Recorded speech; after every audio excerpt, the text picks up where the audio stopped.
We left at about 9:30 this morning.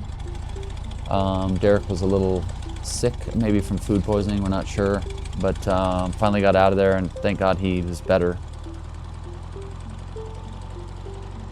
I don't know what happened, but it was not good. I was actually very concerned about today and the drive and even leaving the campsite, but fortunately it went okay, and now I just feel tired.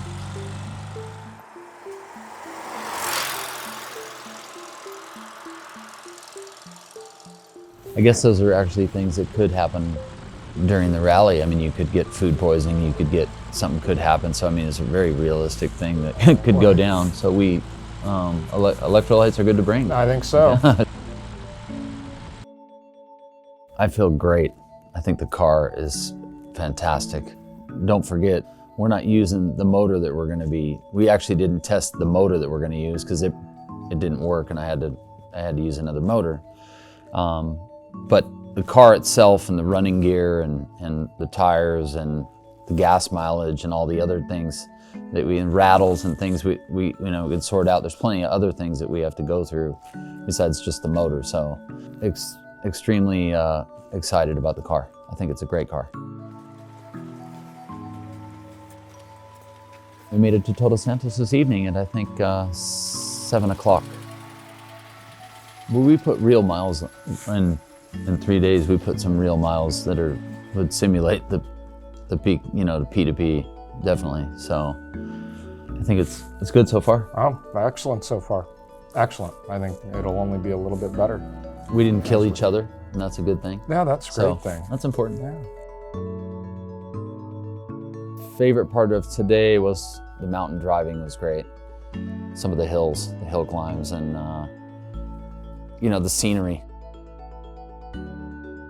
Exits from the tent, the bay was incredible. I mean, the sun hadn't risen, but the golden light was reflecting from the sky off the water, and it was one of the most beautiful scenes I've seen. I mean, it truly was one of the most beautiful things I've seen. For right now, I mean, the plan is just to get some rest, have a little fun, do a little testing on some off-roads while we're here.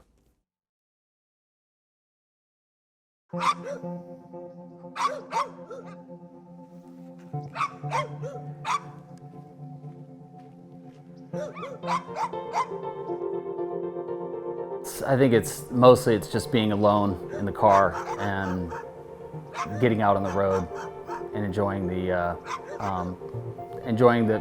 the city basically when no one's around yet. Nobody's alive, nobody's awake. You can run out to the beach and back a couple of hours, go for a surf, go for a swim.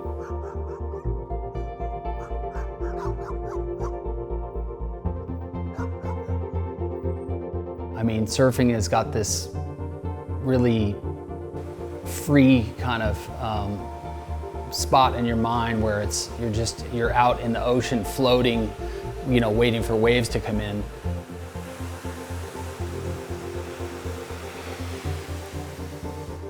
The feeling is like no other.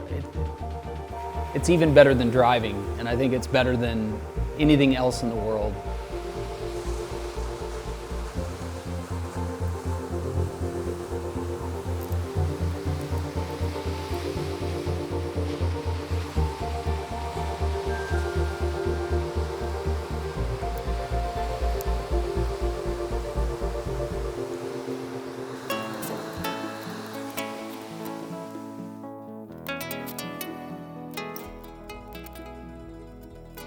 Now we're here for the first morning since we arrived last night in Todos at Kurt's place, and just did a general once-over on the car to have a little look at how things held up and see if we find anything we didn't expect or we didn't notice along the way. And naturally we did. So in process of going it over, we found some oil leaking from under the car and accumulated in the skid plate on the rear.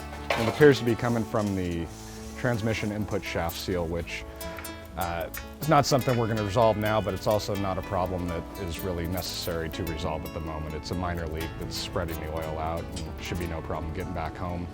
And since we have to do an engine swap, it's going to be really easy to fix.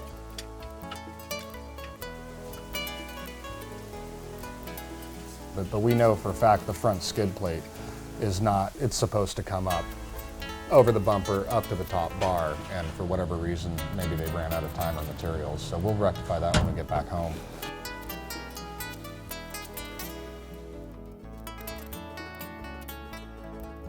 Everything's really good. Things seem like they're tight and held up the way they should. Little problem with the driver's window, try and resolve, make life a little easier on the way home. But really impressed with the car and the guys that put it together as a team between myself and Kurt and Richard and Steve and everybody. So I think good job so far. Basically, a car is absolute freedom. And it's something that, you know, it's a tool that you use to get you places, to do things, but it really becomes a part of you. How much? 100. A car is part of your lifestyle. It's part of your life. It's something you use every day. So why not make it something you enjoy being in?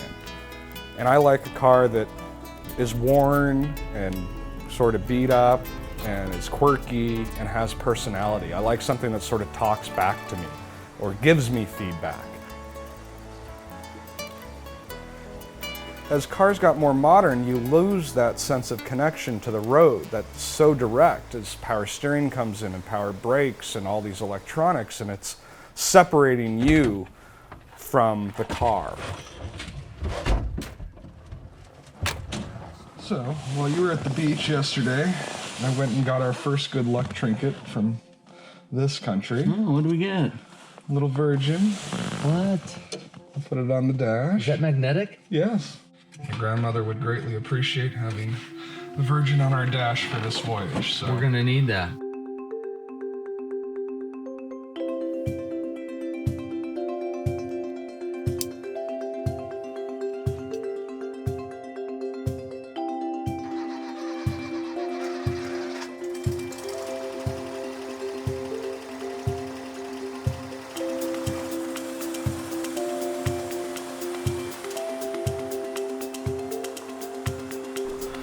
So now that we finally made it here, which was a great trip down, was only part of it. Now that we're here, we can do a better test on the car itself with the washboard roads. Hopefully find some sand, which shouldn't be a problem. Maybe some mud. It's a bit dry down here, but overall it'll be rocks, and just really give the suspension and tires a good run. So that should be that'll be our next couple days trial.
So we did quite a few modifications on this car.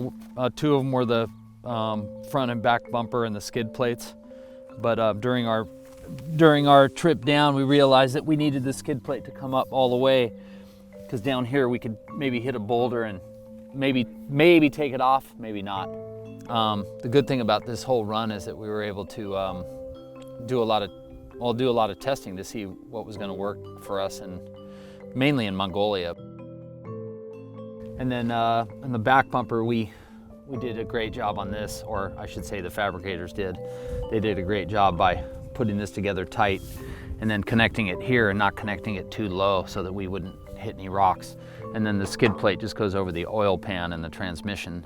We still have to do a couple more special treatments as far as mud flaps and a couple other little tricks that we'll have up our sleeve for the run, but that'll come once we return home.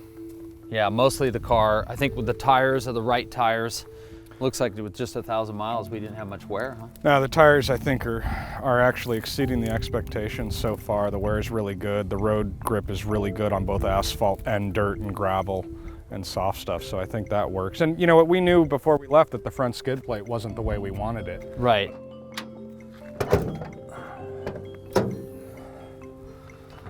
So up front, just to provide a little bit more support between the strut towers, we sort of did a combination strut tower brace and tire mount above the 100-liter tank, which all seem to fit almost perfectly. And it's definitely providing extra rigidity, which the car wouldn't have stock. So you can see up through here, there's a cover on it right now, but we've got a filter for the air intake system inside the car to sort of prevent the hazards of dust and water that can occur in Mongolia. And we do need to actually modify and change the setup in the engine bay to work with the other engine better. And then we'll have some redundancy systems pre-wired in the engine bay, and if by chance we have some issue with the 50-year-old stock wiring in the car that causes a problem, I can always just bypass that system entirely, hook up, and we'll be on the road within a matter of 20 minutes. So, you know, the car hasn't been fully restored, so there are still things that are old and could potentially go wrong, and the electrical system's one of those. So on the way down, the reason a lot of this isn't actually completed is because we wanted to see how it would work if my knees would hit the Monnet unit, which is our mileage indicator basically in our rally clock for me to use by the route book, and then our auxiliary panel here, which we'll complete when we get back with our start button and all our auxiliary secondary engine controls, as well as our controls for light, auxiliary fuel pump, and whatnot. We've also we've mounted another spare tire back here by the back window that's connected to a crossbar and also to a bar that goes perpendicular to the back window. And so we're pretty well set. We didn't want to have a luggage rack on top because we wanted to keep the weight down low, one in the front and then one in the back.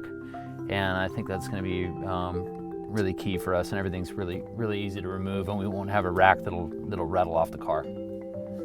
And I sort of figured out where I want to mount the nav unit now, so it's not in the way of anything, and our auxiliary power units as well.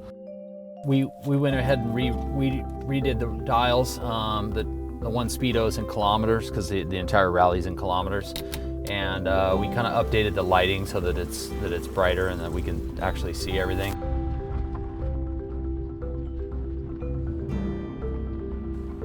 Mainly, it was a good, successful trip in regards to the car itself. I think it handled really well. I think we set it up actually, I mean, almost perfect. As far as I know, there's nothing we could do. I'll have to, again, discuss it with Derek, but just looking towards the trip back, and it went great. The other thing I'm probably gonna focus on working on when I get back is my driving skills. I've hooked up with a guy that will probably give me some driving lessons out in the desert, and so when we get back, we'll head out to either Red Rock or California City and make a couple days out of it, just because I've got to brush up on some off-road skills and get some technical support.